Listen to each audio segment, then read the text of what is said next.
Hey everyone! In this quick tutorial, I'm going to show you exactly how to create and open a demo account in MetaTrader 5. So if you want to practice trading without risking real money, just follow along step by step, and you'll have your demo account ready in minutes. All right, let's get started.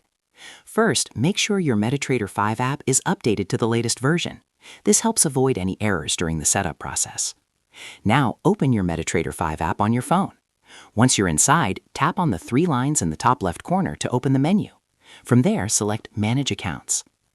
Next, tap on the plus icon at the top to add a new account. Now you can choose the server. You can select MetaQuotes Demo, or if you prefer a specific broker, simply type the broker's name in the search bar and choose their demo server. After selecting the server, you'll see a few options. Tap on Open a Demo Account. Now you'll need to fill in your details. Enter your first name, last name, phone number, and email address. Next, choose your leverage. This determines your trading power. Then select your deposit amount. For example, you can choose $3,000 as your starting balance. Once everything is filled out, accept the terms and conditions, then tap on Register. And that's it.